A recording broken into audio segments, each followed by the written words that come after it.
should just sleep in the crate with her. My littlest one tried that. She climbed in there with her. You gotta climb you gotta close it and just leave her.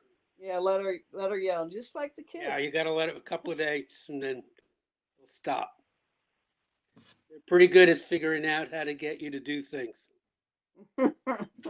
Howard's school of hard knocks and tough love, That's right? Yeah. Welcome. Nice to see you. Yeah, nice to meet you. Thanks. We're excited. We have a full commission now, which is, I don't think since I've been on we've had a full slate. Good time for it, I think. Now we need exactly. Now we need 5 people every week for a quorum. That's gonna make it tougher. Oh, right. Yeah. How many we got so far? 1, 2, 3, 4. Who's calling user 2? I'm Barbara Gaudio. I'm coming in on phone, not Hi, video. Barbara. Oh, hi, Barbara. Hi, how are you? Hello. Barbara. Hello. Barbara, were you able to get sworn in before this meeting? Yes, I did, I think, late this morning with Vicki. Okay. Perfect. Wow, there's a swearing in ceremony? Yeah, I don't think I was ever David? sworn in. Me neither. Really? You're all supposed to be sworn in when you get appointed. And then you have an inaugural ball. That was the best part. Oh, I'm waiting for that. Yeah. Looks like we got Joe. Welcome, Joe. David's here too. I saw David for a second. I am here, yeah. Hi, David. Hi, David. Hello. 7. Courtney's here. Hey, Courtney. Hi, guys. Hi, Courtney. Hello. If you're wondering, Justin's going to show us how to fly a plane. Oh my gosh, I was literally going to say that, Howard. That's hilarious. You know, my Apple AirPods are so cool, but I couldn't get them to work for some reason.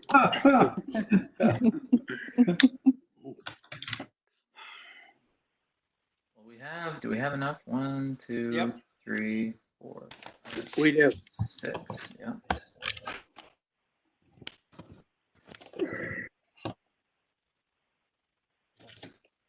All right. Well, we 5:03. We might get a few more people might join in, but why don't we go ahead and call the meeting to order?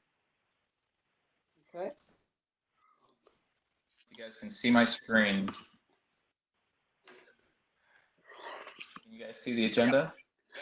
Yes, we can. All right. So, thanks for doing another round of virtual meetings. Not sure how much longer this will last, but this is our second go at it, so hopefully it'll go well. I'd like to welcome David. Do you go by Dave or David? Usually Dave. Either one's fine, though. Dave Rubino, and Barbara Gaudio. They're our newest members, and I understand they were both sworn in today, right? So That's right. welcome. Yes. Do you guys want Thank to you.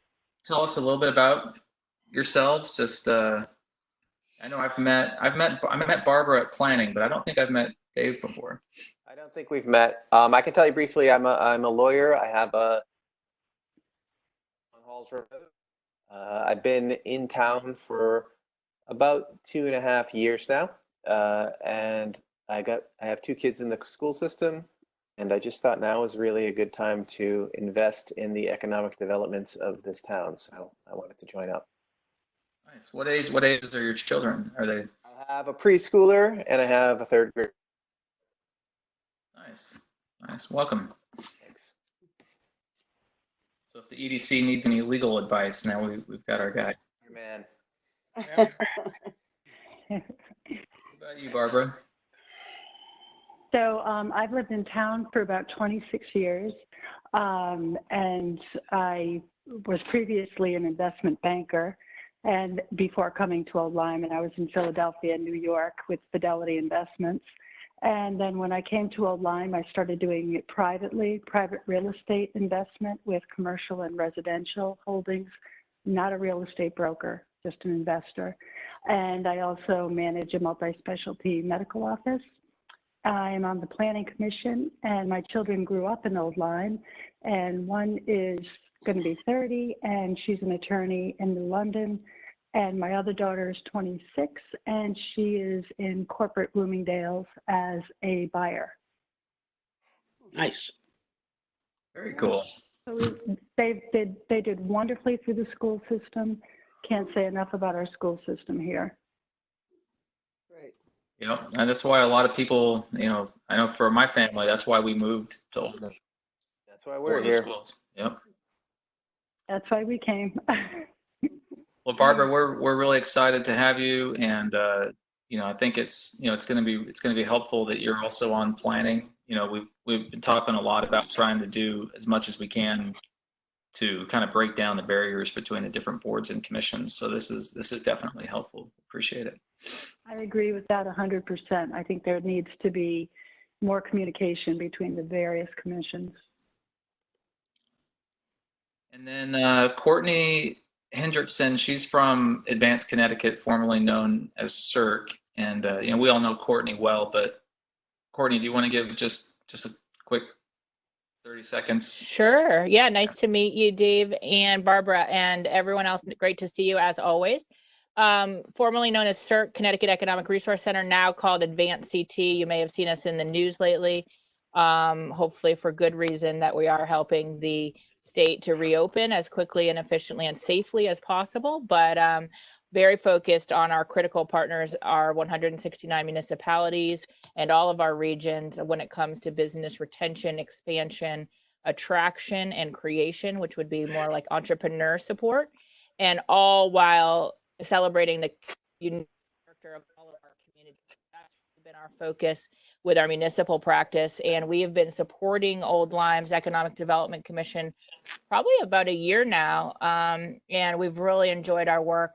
We'll talk more, but you guys will get up to speed if you haven't already on the survey, the SWOT analysis, the feasibility analysis, and we've done all of that in partnership with you all to lay the foundation for future EDC efforts. So we're really excited about not only what we've done, but more importantly, what's to come for you all. Great.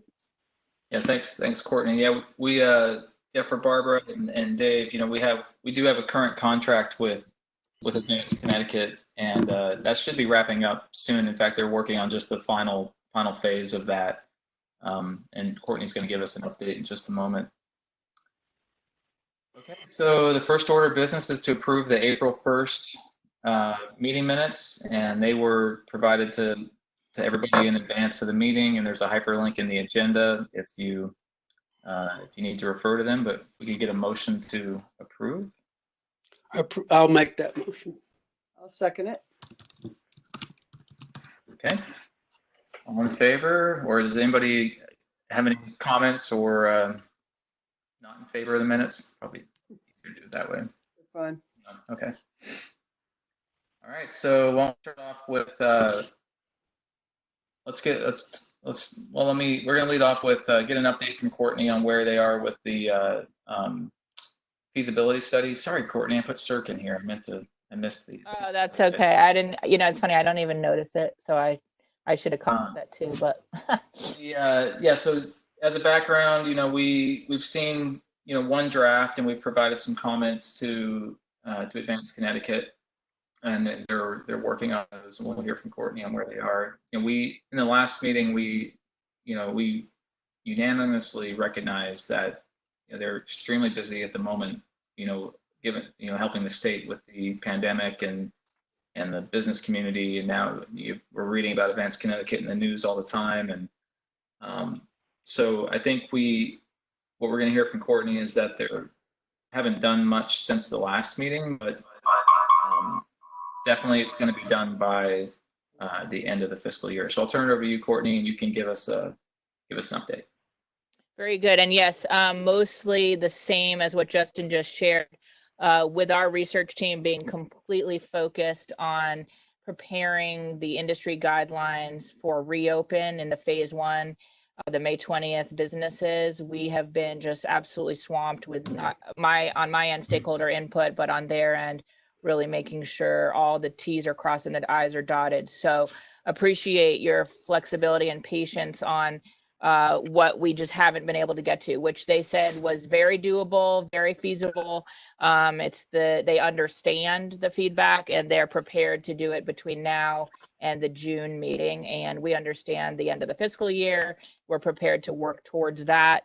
And we will make sure that we have those changes made based on the last meeting, which was very robust, for the June meeting. And I imagine quite a bit before that. So you all will have time to look at it and review it before what you hope to do, I think, is actually approve it at the June meeting. So apologies, but appreciate your understanding and patience as we had to refocus a bit in the last 3 weeks, you can imagine.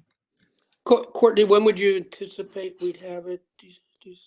I can do at least a week before the next meeting. I think that's Okay. probably the fairest to our group because we're not going to be letting up on our end with the other work. So let's just call it a week before your next meeting.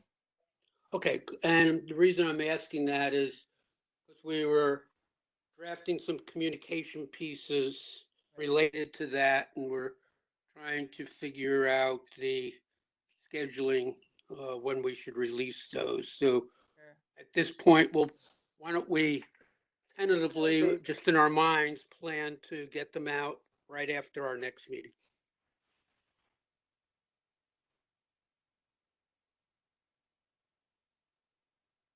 Take a note of that and share the research team. Thanks. Let me flash the agenda back up here.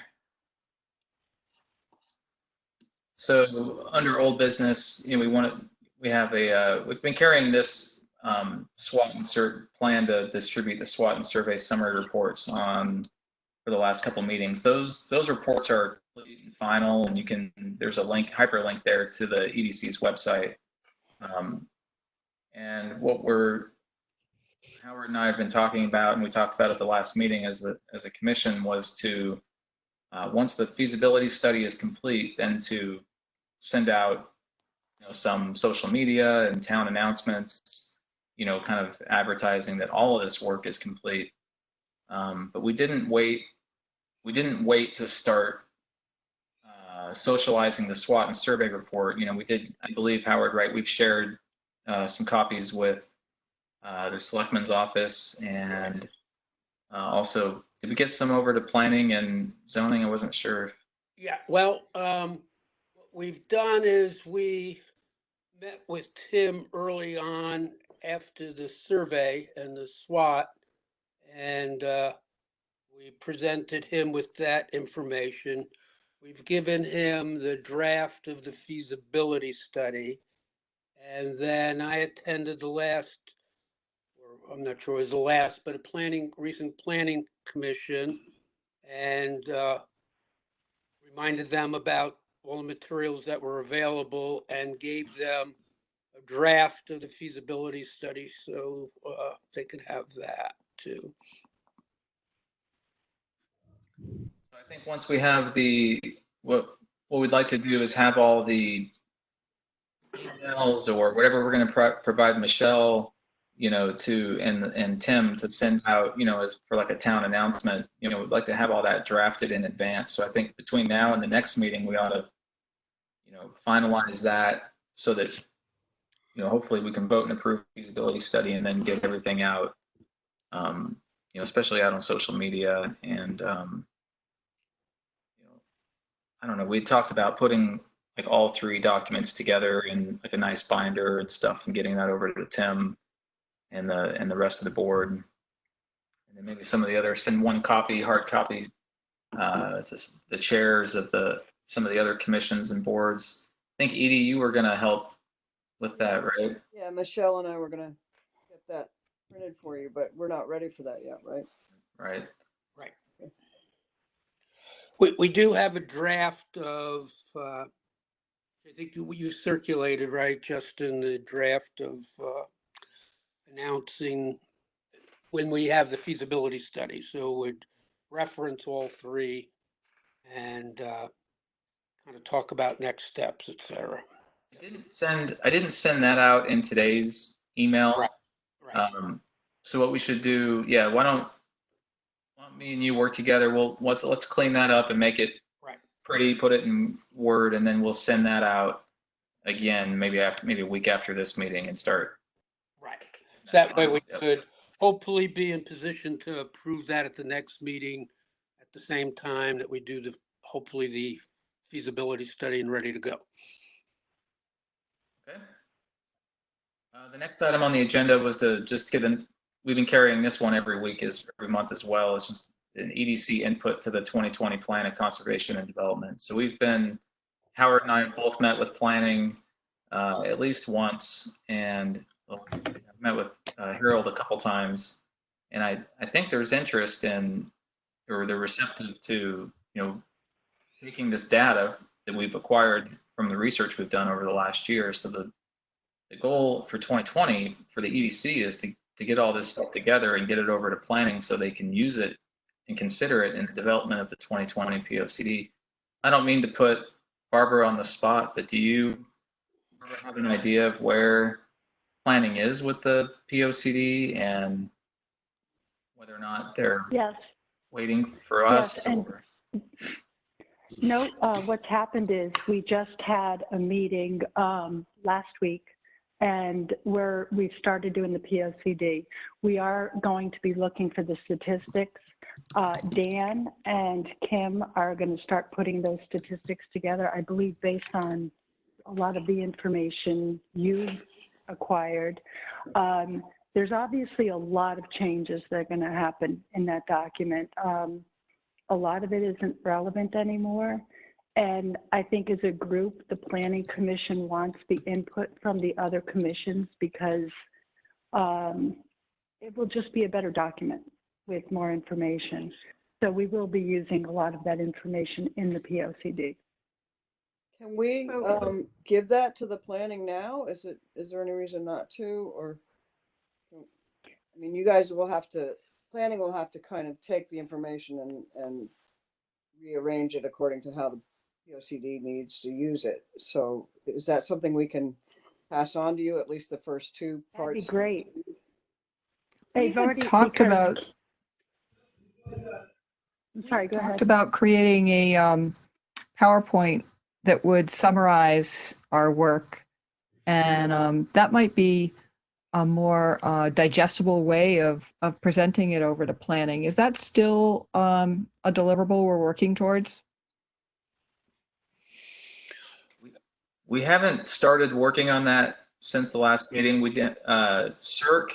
One thing that we're going to talk about here in just a minute is a CERC sent over, or Advanced Connecticut sent a proposal to help us out with that, because at the beginning January 1, we had some extra. We have extra money in our contract with Advanced Connecticut that's not being used because of they discontinued the on-site economic development support.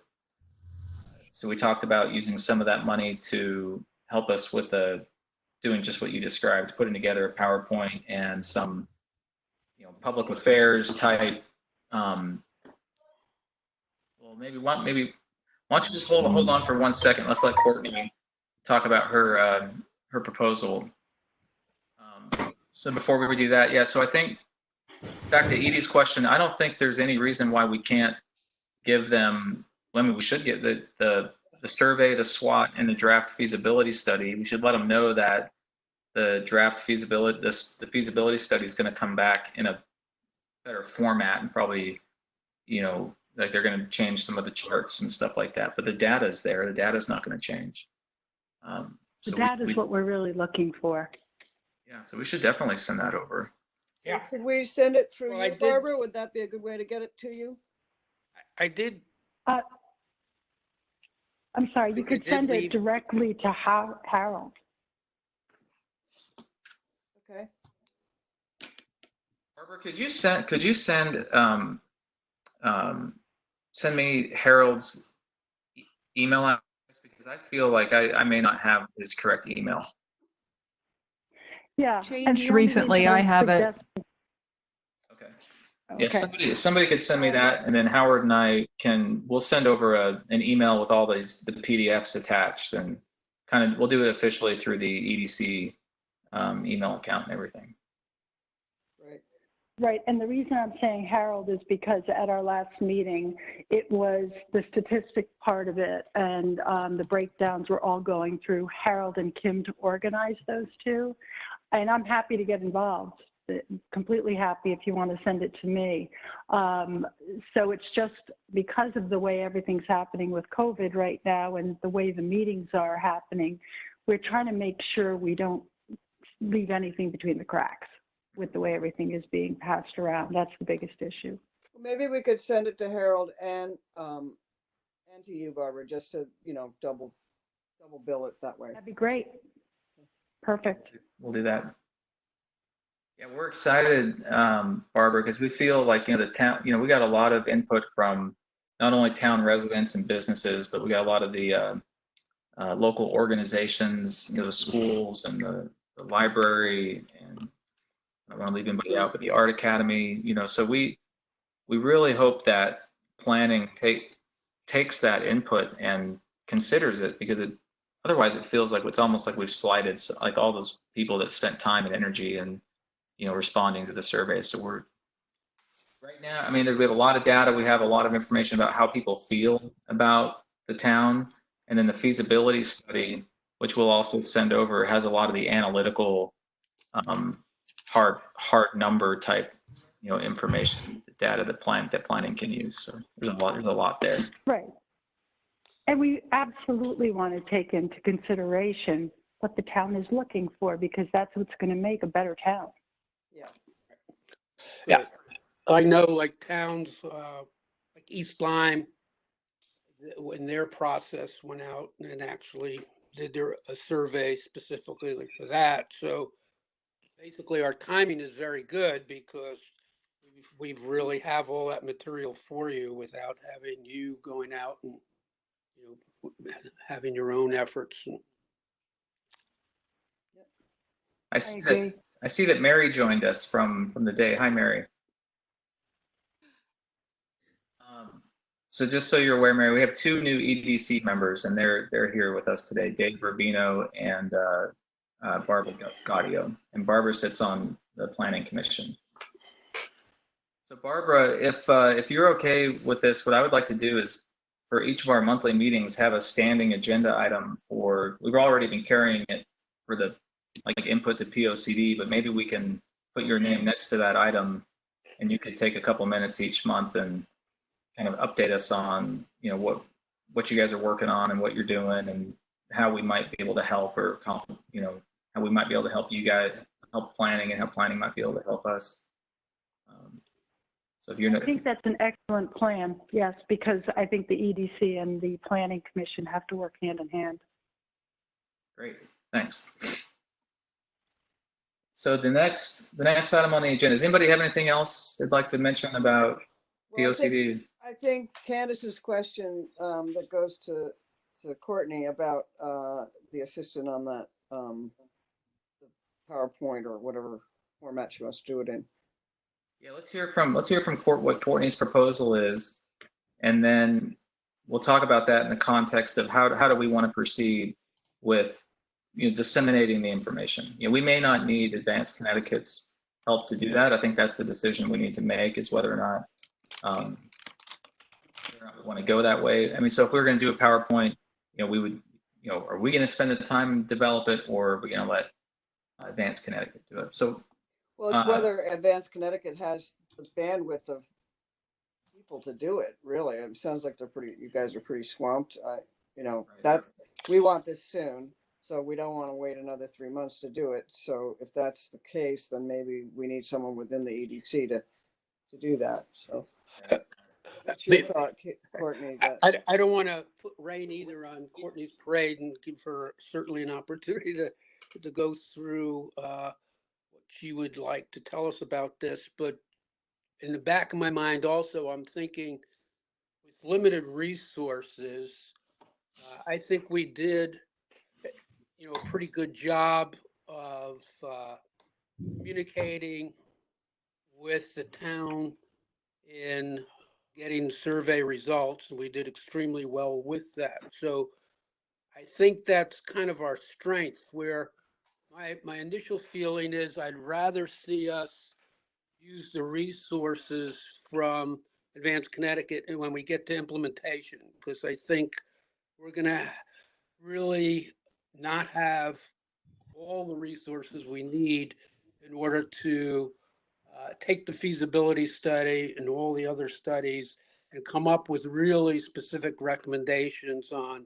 what kind of businesses do we attract and how do we support them and all the other pieces of the strategy going forward. And my feeling is that's where we're really going to need the help. And at this point, we could probably do the PowerPoint and the communication ourselves. I think we've done a pretty good job in that area. But I don't want to, I probably should have not rain on your parade, Courtney, before we give you an opportunity to so I don't mean to be negative. I'm just saying, I think going forward, I'm just anticipating we're going to have very limited resources and where best to deploy those. And I think that in my mind, initially, I'd like to see us do that in the implementation phase. So maybe when you talk right now about this, can you maybe address that issue too? Sure. Should I jump right into it? Yeah, because now I've cut you Yep. off enough. No, no, not at all. And believe me, I have no sort of personal skin in how you decide to use us, if at all. So don't worry about anyone hurting my feelings or any of that. We're here to help you in the best possible, most efficient way. And we do have bandwidth to get some of these projects done, especially those projects that we've already committed to and are in the middle of. So don't feel like, yes, we're running hard right now, but we know that our current client base is critical. So happy to, go through this. But again, if you all feel like you can do this, this was really the purpose of this. Remember from our last meeting and the meeting before where we were live, just sort of around how best to communicate the results of all three critical pieces, putting that survey and SWOT feasibility analysis all together and getting that out to the community in the best possible way. So if this is just a helpful recipe for you all to take and run with, that's absolutely fine too. But of course, you can see here, it's just a one-pager, but we really talked about taking those robust executive summaries, which you all wanted to see, and I think are actually a very effective way for folks who want to dig a little bit deeper, but maybe don't want to read the entire piece of each of the three. Taking those executive summaries and culling those down to a one-page summary, aesthetically appealing with graphics and that kind of thing, to summarize each of them and then to share them publicly through both the website in an e-blast format that could be sent to residents and businesses and a social media platforms of your choosing. And that's really all we were trying to get at. We, of course, had talked about the fact that we already have a public information session planned with you, and we'll get into the details of that as we finish up the feasibility analysis, and you'd like us to present, to whom and where and when those results, happy to do that. But that's part of the current work base already paid for and all that. And then this would be just on top of that. But of course, you have some savings from the fact that unfortunately Richard is no longer doing that direct support. That's all that this was. If that's helpful, great. If not, and you'd rather to use us for implementation, we're happy to do that as well. Or not at all, that's fine too. It's really up to you all. So I know without not giving you a lot of advanced time here, but could you just, if we were going to use you for implementation, just describe what kinds of things would you provide and what have you done in the past in that, so we could at least compare the two and say, which one might be So valuable. I think the fact that you have this feasibility analysis really spelling out, culminating the survey and the SWOT, and really spelling out what makes sense for you industry wise, and I'll say geographically, so which parts of town make sense to sort of grow and develop in certain ways. We would go in and we would focus on that business retention, business expansion, business attraction, and business creation, and community character, I'll call it, or quality of. On those 5 points, we might help you visit businesses to start off, or at least make sure you know which kinds of businesses, which specific ones to visit, and then help you with giving you a survey, for example, of here are the questions you want to be asking when you visit businesses. I mean, we could get that granular if that's helpful. In terms of expansion, that kind of goes hand in hand with those retention activities. So making sure that they know that if and when they want to expand, they can do so in Old Lyme, that you're helping them with finding available property, that you're helping them navigate through the bureaucracy of the land use regulatory process, et cetera. That all kind of falls under that expansion umbrella. The attraction, that goes directly back to that feasibility analysis. So we talk in that document about which industries are growing in your region. So how do you go out? We could provide you actual contacts to go out into those specific industries and say, here, do some calling and outreach to these specific folks, or we could do that on your behalf even, or with you, alongside you. And all kinds of attraction efforts would become, what marketing tools do you have? What kind of incentives, if any, do you have? I mean, we would work together on all of that. And then, supporting entrepreneurs or business creation, again, making sure that we're drawing out the home business. Maybe we put an event, maybe we look at some specific spaces in town that could serve as, co-working space. We could get that detailed with you all. But again, that all is going to depend on your budget, where you want to focus, et cetera. In terms of the quality of life or community character, we could be helpful with whether that be, again, marketing opportunities or event planning, really drawing out, of course, those arts roots that you all have, or other things that we glean from all of the work that we've done thus far. We want to go directly back to all of that important work that we've spent time and energy, and you all have spent funding on, and go right there to address those kinds of specific activities that you all can do, and we can do either in partnership with you or on your behalf. I don't know if that helps, Howard, or. Yeah, no, that's very helpful. And as you So is that talk part of through, something we've paid for already, or is it an addition to what we have with you? well, It is not currently paid for in the current contract. Can I ask about something you mentioned earlier that you said was already included in the current contract, and that was a public presentation of some sort of the output, and whether that public presentation would include some sort of a presentation that we could socialize to other boards and commissions in the town. Yes, we always include, Candace, a presentation of your choosing when we do work like this.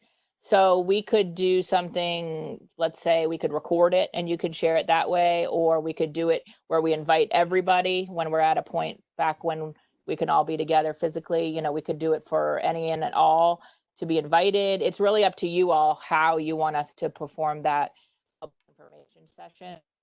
But it's to describe the results of the reports that we've done.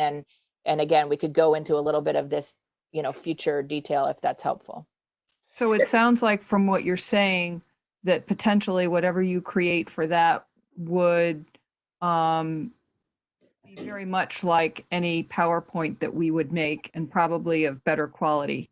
So what I'm hearing is that the current contract already covers a deliverable such as that, so it would not be value added for us to make something at home, which probably not being a professional in this business probably wouldn't look as nice as what you might make. Yeah, that's up to you, but yeah, that's exactly right. I mean, we'll provide you not only with the deck, but we'll actually present it. So you would have that deck to keep afterward. Given of what you presented right now, which is very helpful, I would say that, as Candace just pointed out, we could take that piece and we could build on that. And I think our experience from communication and marketing of the survey, I think we did pretty well. So I think we could pull that off. What I did, my eyes lit up, if they're still open anyway, were when you talked about, being able to introduce us to specific companies and different industries, and, those are the things I think we would really struggle with. So on the premise that we have limited resources and how we're going to use them, it just would seem more valuable to me to use you on the implementation side rather than this piece. Because I think, as Candace just said, we can take that presentation piece and then build upon that, use that as the primary mechanism, and then build upon that ourselves. And then I just think we're going to get more bang for our buck if we use you in the feasibility implementation process. Yeah, but we don't have a contract for that. Yeah. And we don't, and we're past the 2021 budget. So we would be, this would be, unless we were going to go around and seek, the special permission like we did before with the finance committee, we're looking at a 2021, 2022 effort. Justin, if you had savings from this fiscal year, like I think you were intending to use on this proposal that you have in front of you tonight, maybe we do something similar like that and swap out, instead of this work, we do, this other, and we write up a quick proposal for you for that, and we could stick with whatever budget you asked us to stick within. I mean, that is kind of what we were hoping the on-site economic development support would help us with. Right. The same idea, but just really it's a project instead of a Richard whenever. Yeah. To me, that just seems like, more useful way of going. So just so I understand, what we're saying is, instead of having Advanced CT do the work of like a PowerPoint presentation, instead we get their robust executive summaries that we might be able to use to make as a presentation to the other boards and commissions, and instead work a little deeper into the implementation part of this based on using the money left over from the original CERT contract. Is that right? No, I think we still are going to get the PowerPoint presentations through, the money for the feasibility study included this public information session. I thought what I heard is that for that, there's going to be some, summary slides or slide deck made. And so we would still get that. Okay. Yes. All right. Get that. What you get is, if you decide to go a different route for implementation rather than the marketing piece you have in front of you, is just those one-page summaries that would then go out through social media, website, and e-blasts. I see. Okay. So that's the thing that, Howard, you think we're pretty close to having ready to go anyway. Yeah, I mean, if I'm looking at what do we need help in, I think we could do that ourselves. Now I'm getting it. Yeah. What to me, what I think they bring, which we don't have, is the potential to introduce us to specific companies and industries and get more into how we actually do the nuts and bolts of the implementation process. I think that's where they'd be bringing more value. And if we could switch out and use the resources that the money that we've designated to do that, I'd rather do that and create the other communication pieces ourselves. Okay. Courtney, could you get for us exactly how much we have? Yes. I don't know the answer to that. I would say it's probably about $10 million. I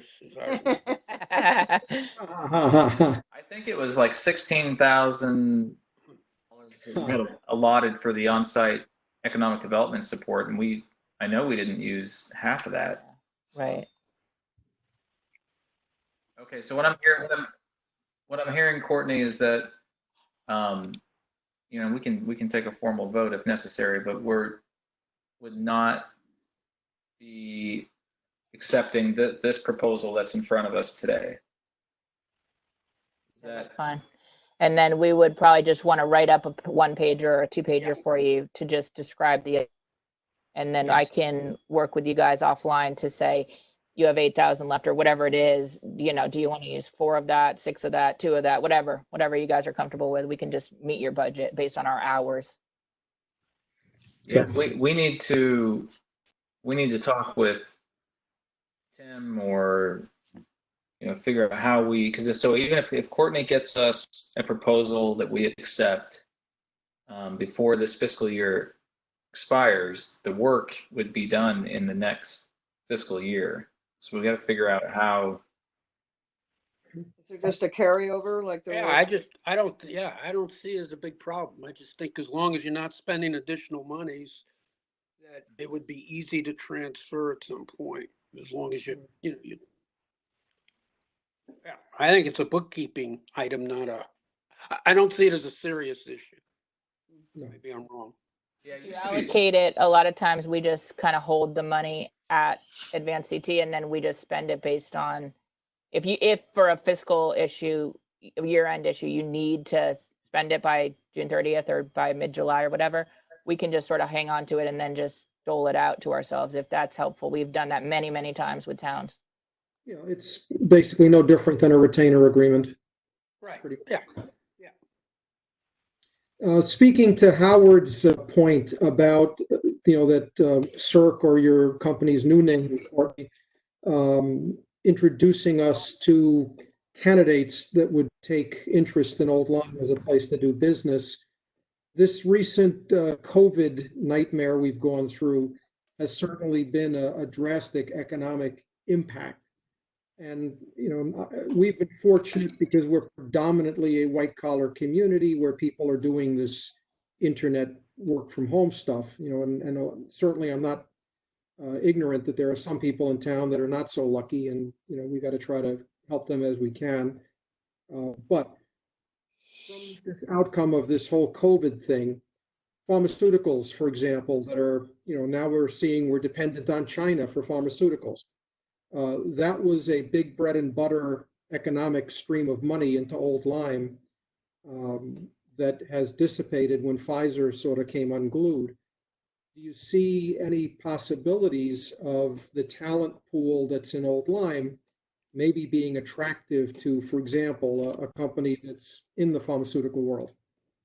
Yes, very much. And I'll tell you that, we are seeing New Haven become the bio sort of pharma capital of Connecticut, if you will. I'm saying that very informally. However, you know what I mean when I say that. Yes.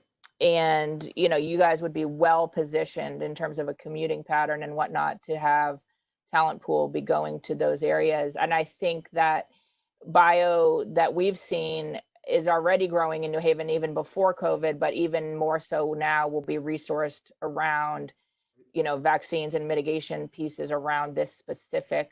So I think that's only going to grow and get stronger in Connecticut and in the New Haven region. And we're also seeing, just so you all know, very strong interest from New York coming into Connecticut, just on a more of a sort of a re-suburbanization, if you will, trend. That's people are just going to say, can we please get out of the city? And they want to come to. So already seeing requests for businesses to be placed in Connecticut, and we're working hard on being sure that we are going to be that accommodating home for them. So I think on both counts, you all are very well positioned. So do you think the New York move, I used to live in Western Connecticut, Fairfield County, and Stamford was certainly the favorite place, and that dried up in the last 10 years or so. So would those companies be coming back to Stamford, or are they going to be thinking further east? I think they're, I think Stamford's an obvious first point because they know it fairly well. But again, with the kind of COVID outbreak that we saw specifically in Fairfield County, I think they're going to be coming even more over to where you all are and up, because again, with the commuting patterns that we see into the city, they're just going to be trying to escape that entirely. What about Boston? Anecdotal, but this is what we're seeing. What about Boston having the same kind of Yeah, we're seeing that not quite as much in terms of getting actual calls from it, but I think the trend is there, and we're going to be doing proactive outreach that way Right. because of what we're seeing in the New York market. But I think they'll probably end up more likely in North Central and Northeastern Connecticut. Courtney, are you familiar with a pharmacy research institution called Cold Spring Harbor Laboratory? Yes. You know, now if you look at that, that's exactly our case. This was a bunch of capable, intellectual, scientific type people that wanted to live in a nice place and not commute into the city. And they established what really has turned into a world-class research lab. So sort of what Pfizer could have had, but they mismanaged themselves to a fairly well. So I don't know if that might, in a way, however that came to gel and to grow, well, that's probably a good template to look at. So There were Thank you. efforts. I'm going to do There, some. there were efforts to do things like that on the University of Connecticut site in near Pfizer. So there was Avery a Point, yeah. Avery Point. Yeah, there was an incubator there, and I can probably think of 3 or 4 different researchers at Pfizer who had startups there. It didn't really gain traction too much, but I also know the person who was involved with the angel investment there as well. So that was kind of an effort to start an incubator that predated New London to some extent. And I mean, the granddaddy of them all down in New Haven, Arvinis, has a whole bunch of Pfizer ex people there. So yes. Full disclosure, my husband works at Arvinis, but so we're kind of in the know on that. But again, the Avery Point Pfizer example is a good one to say that was positioned timing wise in a time when folks wanted to be in Cambridge or in the city. That was where all the pharmas and the bios were moving to, and that's certainly going to be changing because of COVID. Well, I think that's, people brought up some really good points and directions, and it just goes back to, I think it reinforces my feeling that we could best use Advance Connecticut going forward in that way, and try to do and especially since we're going to have some support in the communication process with a slide piece, and then we just build around that ourselves and use Advance Connecticut for the things we were just talking about. Do you want to have a vote on that? Should we? Yeah, I think have we an should official put it in some kind of direction, or do you want to wait for more numbers and information that way? No. I don't think we can vote, but we can.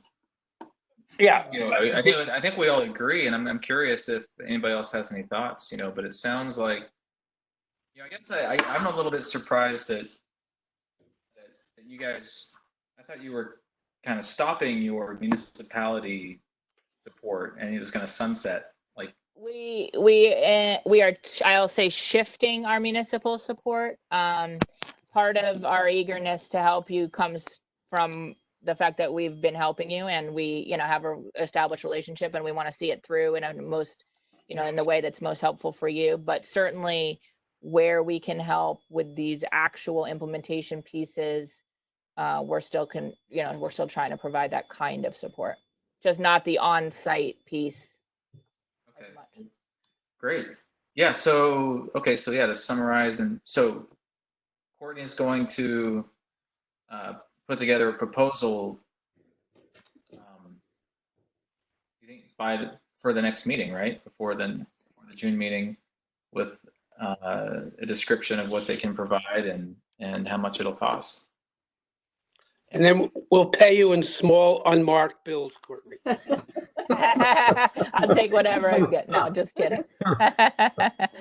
I'll do some research on my end about your savings from Richard, and we'll go from there. Okay.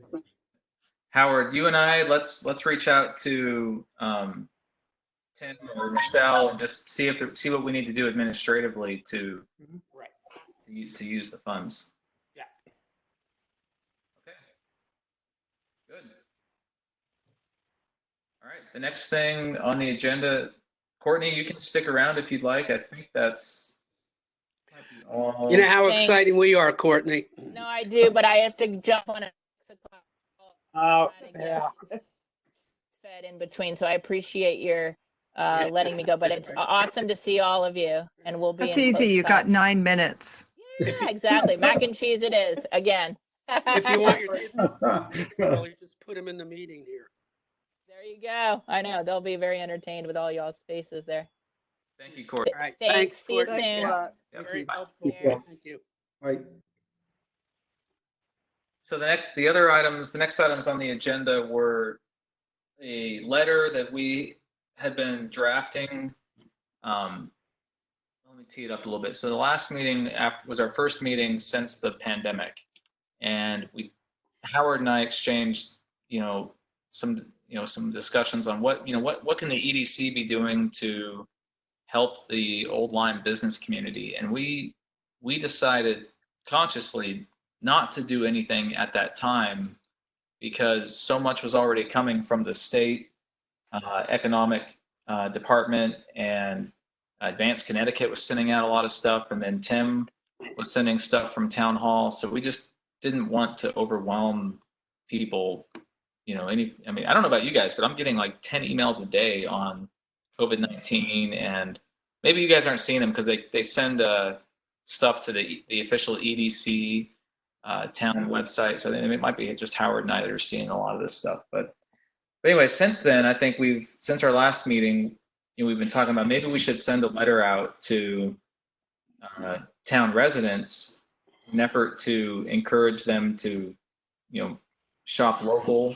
So just to keep in mind or reinforce that, the small businesses that we do have in Old Lyme, especially the ones we can see, on our storefronts and our streets, a lot of them are suffering, and I think it would be nice for EDC and Halls Road Improvement Committee also was involved in sending out a letter to just reinforce like some things we already know. Shop local.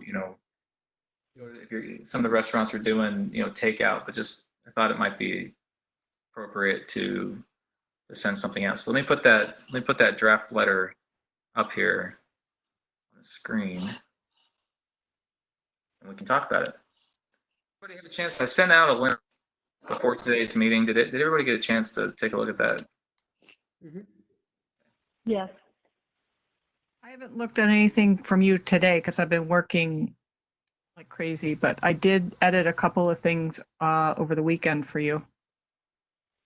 Yes, so I think Howard had sent out one version, and then he took the comments he got back, revised it, and then I took a crack at it, and then Edie took another crack at it. So what we have is kind of the latest, and it incorporates everybody's thoughts. But this doesn't need to be voted on today. It doesn't have to go out today. But as Howard said a couple of times, it does have kind of a short shelf life. So if we're going to send it out, we probably need to to do that relatively soon. But just to highlight a few of the highlights, it's a plug for the EDC and Halls Road Improvement. We're committed to helping businesses during these times. The Old Lyme business community is a pillar of our small town charm that we value so much. We suggest a few ways that people can help. Right, shop local. That's the biggest thing. We didn't put this in there, but I mean, before you click on Amazon, 2-day delivery, it's not 2 days anymore, by the way. It takes like 7 days. So you really should think about, maybe you can get something from the office supply store there. I don't know if it's open in Halls in the Halls Road Shopping Center, but maybe it is. He's open. It's open. So maybe it's worth, instead of if it's not coming in 2 days from Amazon, it's going to take a week. Maybe call them up, see if they have it over there. Taking food to go, gift cards, I thought was interesting. I'd seen an article in an Orlando newspaper where they were, just saying how valuable it is for people to, or how helpful that if you buy a gift card now, it really helps keep the revenue flow going. And Howard, Howard had a good write-up on this in his original draft, but I think we'd like to hear how some businesses have been successful. This isn't the best example, but my wife would probably kill me. But she goes to a salon here in town, and she can't get her hair dyed, right? So they provided a kit, do it at home, and she went to pick it up, and so I thought that was a creative solution to the situation. And our daughter's piano teacher, is a neighbor a couple houses down, and she's doing her lessons online through Zoom. And and in fact, before this meeting, I got them set up. So we have the iPad down there, and Ava's playing on the thing, and she's giving great directions. So it would be interesting to hear a few of these stories and highlight. There's two purposes, right? One, it's like maybe it'll give a business a good idea. Two, we're highlighting and advertising some of the local businesses that our town has that people may not even really recognize because they're home-based or whatever. So, okay, Howard, what you got? You and Edie, I think, had thought this up, so I'll turn it over to you guys to add anything there. Well, just so you know, I didn't help. My partner, Mark, who is a writer, helped. So I can't possibly take any credit for it. He's much better at writing than I ever will be. Does anybody have any hesitation about sending something like this out? I just have a question, not at all a hesitation. Is this going out hard copy, or is this getting emailed, or what's the idea? I think it would probably go out kind of like a town announcement. Howard, is that what you were thinking? The only reason I ask is that I love all the ideas. It'd be great if, for example, on the dinner to go, if there was a hyperlink or something like that where you could, because I don't know who's delivering right now for sure. There's a few, so every now and then you can go on Facebook and maybe somebody will post like the list, and maybe that's been posted in a few places. But if cross-link it or something like that, that'd probably be helpful too. Yeah. I think that's a great point, and also maybe Limeline would be another place besides. That's what I was thinking. We could try to get some media publication with it, and Line came to mind, and we could try a couple of others. I would suggest maybe, since people have not had a chance to look at it, certainly if people have any comments now, make them. If not, then why don't people have a chance to look this over for a couple of days, and let's get it all done by Monday, and then we can go, if that would work. That's fine. That's a good idea.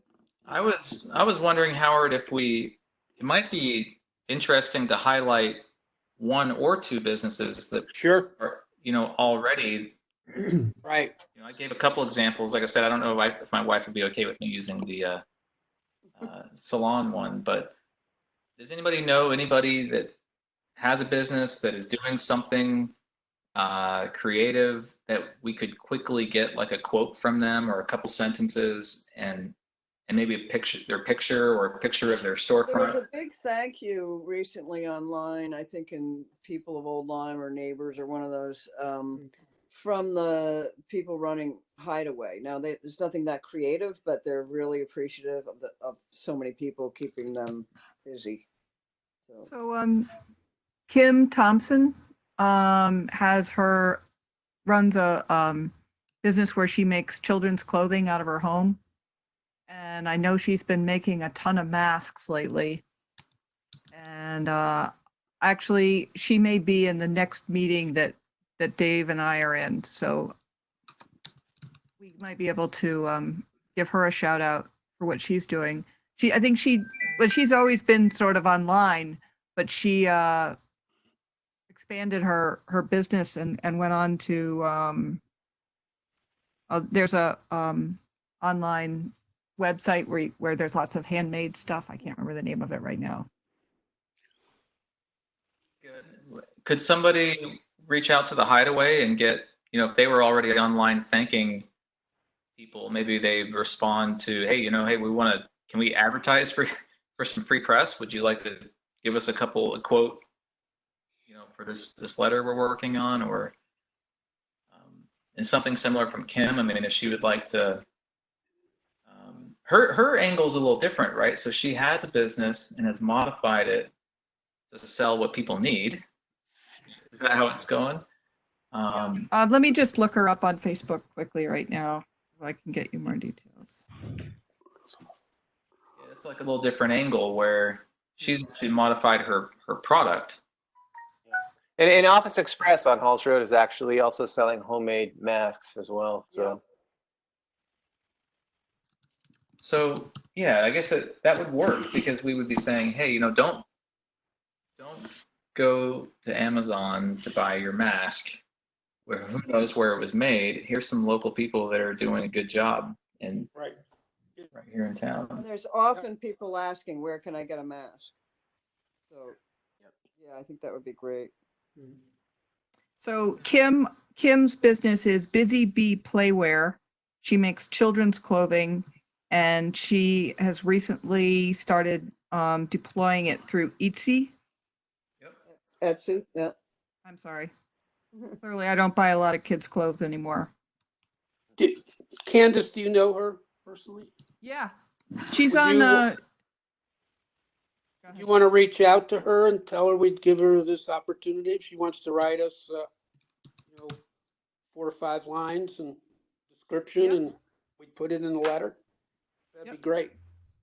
So I have people of Old Lyme, Cindy Caramonte from the Hideaway sent out a notice, on that group saying 5+ weeks we've been in a test for all of us. My customers have been amazing. They ordered takeout, stopped by to make sure we were safe, doing okay.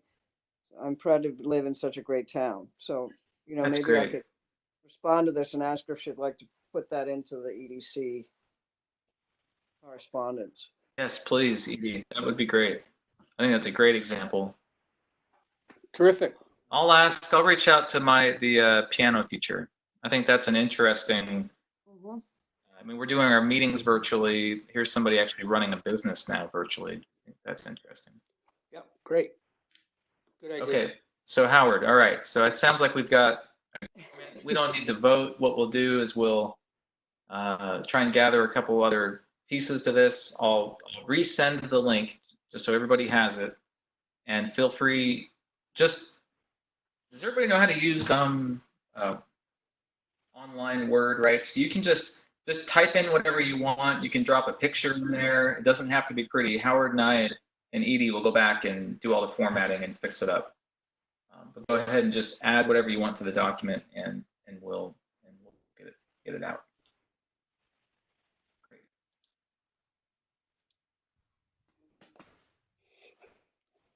The agenda.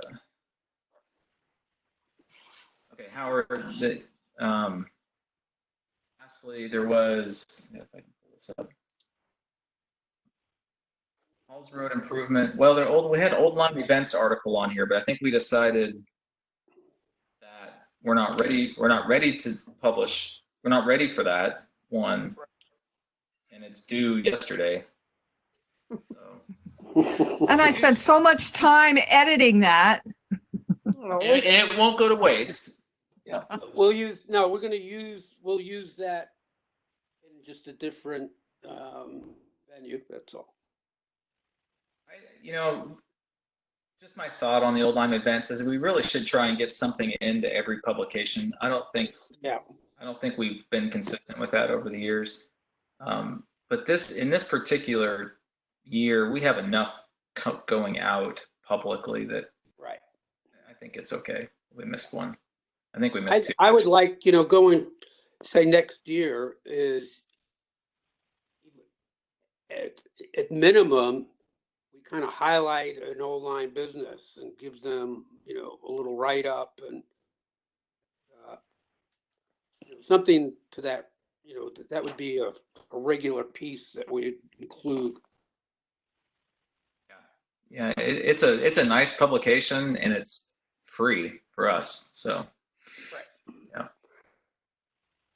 Okay. Can I just ask, is there any place that is there a site or anything that actually lists the businesses that are available in Old Lyme? Because a lot of people, I think, don't realize how much could be available in Old Lyme that they're not even aware of.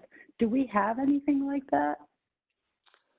Not aware of. That's a good There's a point. list. I don't think it's on the town site. Yeah, I think the chamber might, but we don't.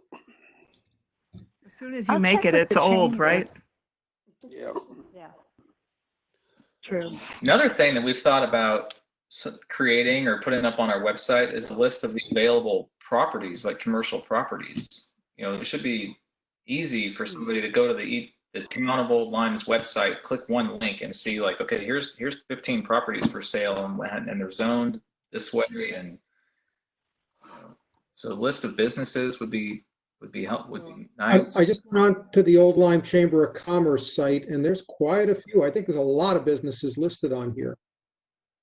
It's just that they're not categorized. They're kind of just alphabetic by name. Well, we could start by stealing that and then try and figure out what's open and what's closed and what's missing. And I think we'd have to try and be diligent about keeping it up to snuff. Is Rubino Lawyers on the Am I on chamber? there? I wonder. I'm looking right now. Rubino Law. QRS. All right. Well, also maybe you John make a Stratton's on list. here. Stratton Nonprofit Publishing. They must not charge for advertising. John's not here to take that one. QR.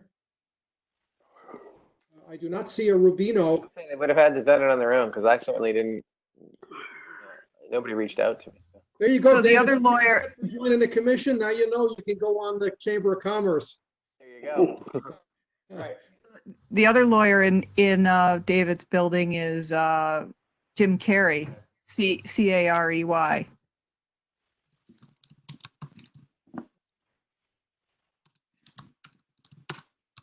Maybe we make a list that's posted that has a little rider on the front saying, we'd love to hear from you. If we don't have you included, send us your email addresses or, website address or, some way of starting to build it as though we're building this list.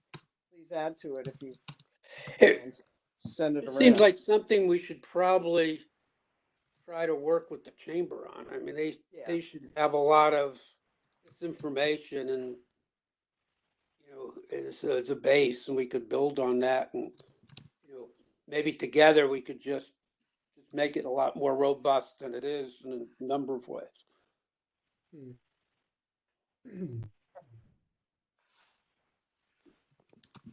So would the town tax rolls be the most updated version? I mean, you have to. When I had my business in town, I had to pay, like the personal property taxes on office equipment and all of that. Engineering business doesn't have a lot of assets, but computers, copiers, all that stuff, I had to pay taxes on it.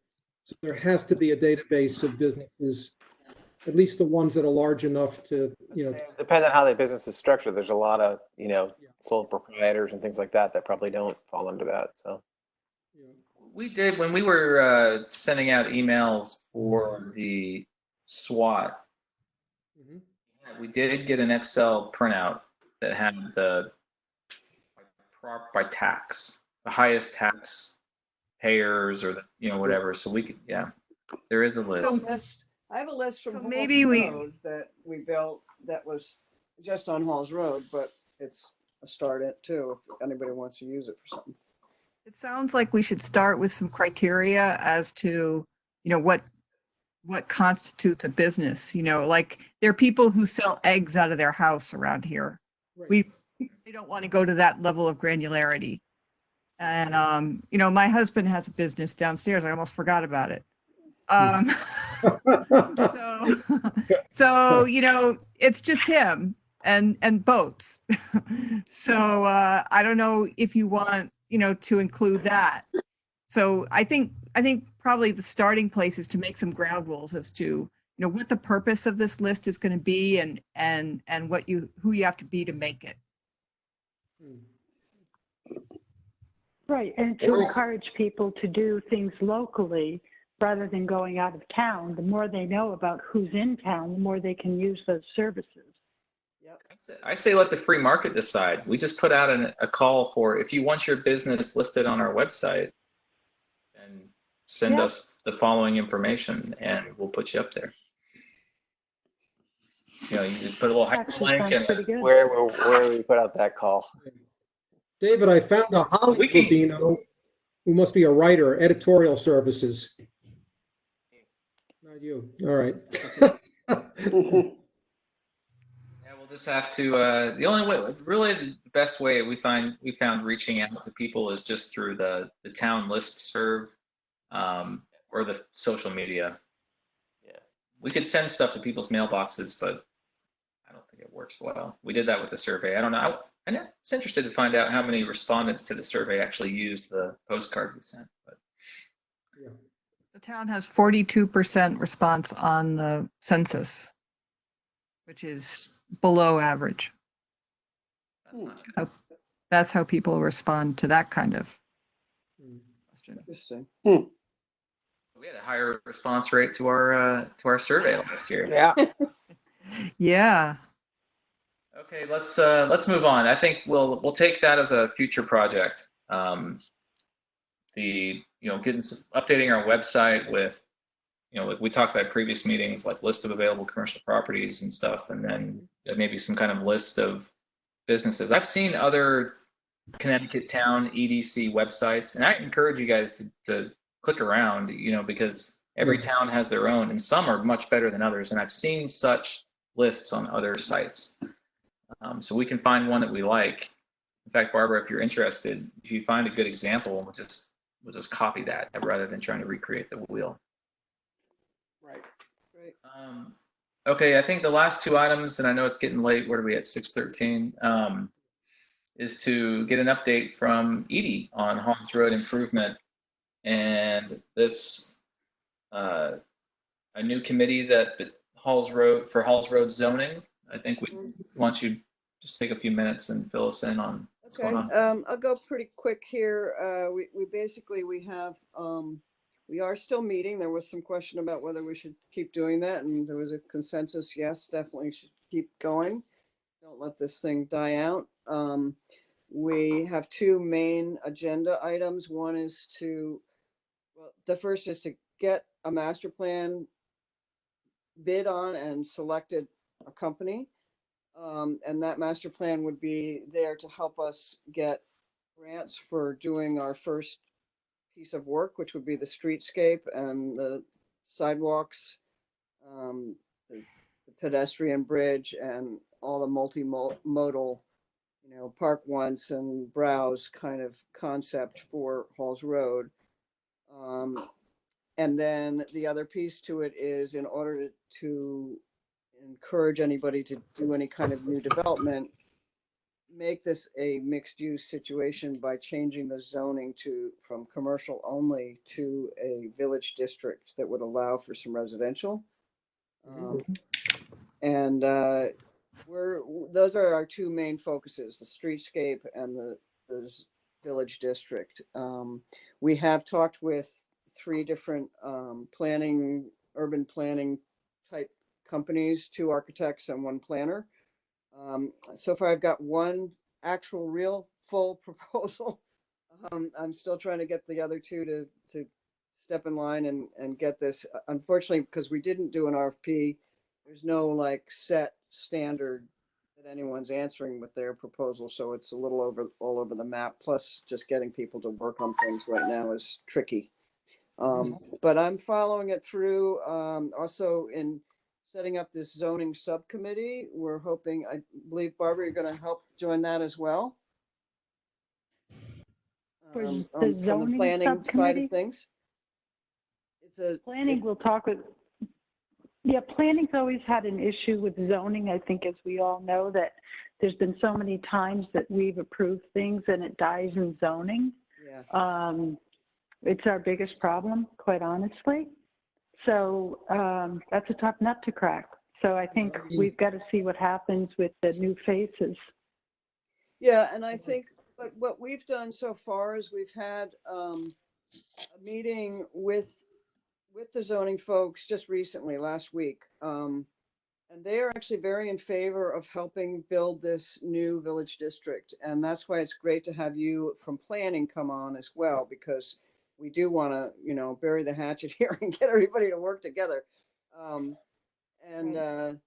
So I think there's definitely an energy to do that. And we've got a guy on the Paul's Road Committee who's a lawyer who's going to run that subcommittee. I'm going to be on it. Howard's going to be on it from the EDC. Barbara, you'll be there from planning. And then we have, we just have to secure one last person from zoning. We've talked with Jane Cable and Paul Orzel. So they are more the top folks there, and they feel as though they should not be on that subcommittee, so that if we get to the point where we're rewriting the code, they will be able to make those recommendations. But just have to get that last person from zoning to sign on, and we'll get going on this thing. So I think it's very key. I mean, I don't know, Dave, what your experience is with zoning, but if you have any interest, that's always, you know, we want to also, another good thing that came out of that meeting was keep the group between 5 and 6 maximum for the subcommittee, but then invite sort of experienced stockholders in the town to come to some workshops that we want to run, to, you know, like subject matter experts was one of the terms that they suggested, so that we get some buy-in from other main people in town. And so that would be with Dan, the new CEO, who would help us run those workshops. And I'm trying to think if I've forgotten anything else from this. So let's see. I did talk with Becky from the Flow Grizz, because that was another thing that suggested that we should really make sure people like the Flow Grizz and the Inns are involved with this workshop concept. And Becky is very supportive of Halls Road. She, of course, would rather see us put sidewalks up to her building. That's Lime Street. But we were worried that there was some contention about us suggesting we make a path up to the Flow Grizz from the pedestrian bridge. And she said, no, that wasn't too presumptuous. We just need to make sure we understand how we're going to make any money on people coming to Flow Grizz if they're only going to the grounds. So, you know, that's something she's sensitive to, but appreciated that we wanted to help send people to museum. So that was a good conversation we had. So she's happy to join us whenever we ask her to come up with it. So that's all I have. Yeah, I just might add, you know, it is, you know, some people had suggested, wow, gee, why are you bothering with Halls Road right now with everything going on? But if you step back for a second, it's probably more important, because now we have an opportunity to position Halls Road for the future. Mm-hmm. And with all the struggles small retail business is going to have, you got to really think this through. And we have this opportunity now to do this kind of planning and make sure that we address those kind of issues going forward. So, and I think that also applies to the EDC. You know, we're at a point now where, just as Joe brought up those issues before and Candace, you know, we got to really think this through, and we're going to probably see, I hope not, but, you know, some businesses disappear, and we want to be in a very good position to attract businesses that are going to prosper in the future. And it's really important to the town, because if we don't do that, we're going to start losing our tax base too. So I think all of this timing actually is very good.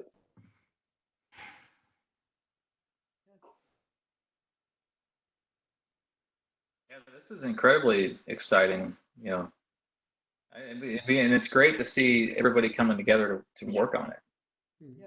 Yeah. Defining it as a village district, that's something that I imagine would be in the POCD, right? I mean, that would be. It's not going to be all done, but it would be something that, when you look at the existing POCD, it would, it seemed to fit with, It would. Be a It would in the POCD. It's excellent. Okay. Well, thanks, Edie. Did I close? I might have closed the agenda. Let me see. Nope. That's it. So does anybody have anything else they'd like to discuss? I want to see how you're going to land this airplane. I just have one quick thing I wanted to. I just have one quick thing I wanted to ask. I've noticed a lot of buzz about the closing of the beaches, and I would imagine that that's going to have a fairly significant impact on some of the businesses that are reliant on summer traffic. Maybe we want to throw that on the agenda for next time so that we can discuss what our role might be in supporting those businesses or driving traffic to those businesses if in fact, they're going to take a substantial hit. Yeah. We should know more by the time we meet next, because there's a lot supposed to be coming out on the 20th. I sort of remain, I was just texting somebody, I remain optimistic that we're going to pull this one off. And I do too. We'll keep our eyes open. There might, we're not the only town impacted. There's probably going to be some media articles and stuff written about the economic implications of, the summer season, these houses not being rented and the traffic. Let's keep our eyes open. If we see something, we can distribute it, make sure everybody sees it. We can talk about that at the meeting. No, that's a good point, Dave. And I don't know. We often on this commission talk about the beach community, Soundview, Hartford Avenue. We haven't the last couple meetings, but we want to do all that we can to help that area, even in the best of times. So this is an interesting challenge this year, and it's going to be very disappointing if it continues, throughout the summer, into next year, So a related issue, at the Board of Selectmen meeting on Monday, they voted to cancel the Midsummer Festival. Yes. Wow. And also the White Elephant Sale, which has never been canceled in its entirety. Oh my God. Wow. I missed that one. Yeah. Yeah, everything's dropping. Where did the funds for the White Elephant Sale go? Isn't that for charity? It's the Church. Ladies Benevolent Foundation. Yeah. And it's goes to support all sorts of things outside of the Congregational Church. They have a school in Haiti. They have a thing for the Native Americans out in I think it's Dakota, maybe. They have another thing in Palestine. I mean, they have all sorts of outreach things that they do all over the world. Yeah, we gotta maybe this letter we're working on is a place to say something here, because Midsummer Festival, I don't know how much revenue that brings for the street vendors and the people selling art and food, but that's got to be significant. These artists still have the product, and now they just don't have the place to show it. Yeah.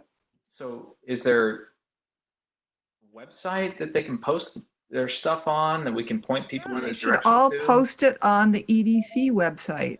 Right. That in and of itself would be an interesting point in our letter, is that, okay, with cancellation of the Midsummer Festival, the EDC and Halls Road Improvement, and the town would like to help people sell the art. Yeah, I mean, I think one of the things about the summer festival, I've been on that committee here and there. The interesting thing is that there's more people that come from out of town than the actual townspeople that come to this festival. I think partly because it becomes very crowded, and a lot of the locals are kind of like, I've done it before, I'm not going again. Whereas the majority of the attendance is coming from out of town. And I only know this because the Historical Society often decides not to be part of it because no one's interested in Old Lyme's history that goes to this festival. So although Howard and I stood out there last year for Halls Road, and we had about 80 people stop and talk to us. So it was maybe not only that. So Yeah. Well, let's think about this. Maybe we should say something about the beaches. Maybe we should say something about Midsummer Festival and this white elephant sale. And where are we going to get kettle corn? That's going to be the big issue. Don Bureau. Because a lot of the state is putting out a lot of information for small and large businesses, where to go and apply for money, how to get help. Advanced Connecticut's doing a lot. But this is interesting to me that like here's on the microeconomic level, a real impact to people that live in our town. And maybe this is where the EDCs, where we kind of fit in. Like pop-up festival online. Right. Okay. I found out Katie something Huffman interesting from. Go ahead, Barbara. I was just going to say, I found out something interesting today. I was talking to Town of Old Saybrook, which is where I work, and I'm involved with the EDC there. But the interesting thing was, and I was shocked, is there's a movement to shut down Main Street in Old Saybrook so the restaurants could do open air restaurants on the street for social distancing to keep them going. They glommed that from New York City because it was already proposed for New York. But it's a good idea. It's a great idea. It is. It's just, I don't know how it would work in Old Lyme. I don't know if it's going to work in Old Saybrook. It's something that they've got to change their zoning for it. There's a lot that goes into it. But, opening things where there's more social distancing to be a little safer, like the White Elephant, it's so congested. If there was some way they could do it in a larger area, I mean, I don't know. The problem with the White Elephant is there's so many people that work on collecting all of the stuff that they have to start now, and they can't. It's not going to work. But good idea. Yeah. Just something to throw out there that I was surprised they closed down Main Street to have open air restaurants. Yeah, but I don't know how that would work. Yeah. This has been a great meeting. There's a lot here. I hope if everybody, please take a look at that draft letter and just don't worry about it being perfect. Just throw in your ideas. If you think we should cover something, just put it in that one place and we'll figure it all out, because maybe we get something out quickly, high level now, but then we follow up in another month with some specific. Click here on this website to sell your art because the Midsummer Festival's closed, or these restaurants down on the beach are open. Go there. They contact list, pick up something.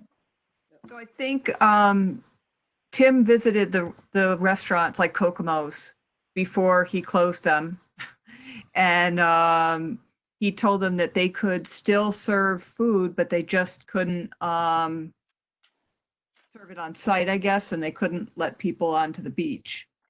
So, I guess Kokomo's has the option to remain open.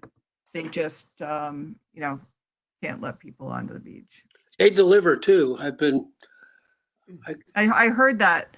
Yeah. I have a hard time imagining wanting to get that delivered, but maybe it's just me. I don't bring a syringe and inject lobster right into my veins. Who's doing well and didn't have to change their business model much is the Pasta Vita. Yeah. Also, Gangbusters. Coffees is doing a phenomenal job. Mm-hmm. They all their catering business has turned into delivery, and you know, what they were ready to do as a caterer, they can do as a home delivery. Yeah, you know what? That's a good idea. I'll call Ken when I order something. No, I'll call him and he might. I bet he would write something. For comment, yeah. Yeah, and he's Yeah. a pretty bright guy. Yeah, He's great. I'll call him and see if we can get something from him. Yeah, just a quote, or Yeah. you know, or like a picture of his storefront that we could stick in the publication. Yeah. You know, JPEG file or something like that. Yep. Okay. All right, guys. If there's nothing else, I make a motion to adjourn the meeting at 6:31. Okay. Thanks. Second. Thanks. Yep. Everybody. Great meeting. All right, Well. Captain. Thanks a lot. Take care. All right, bye-bye. Bye-bye. We get frequent flyer miles for this? Bye.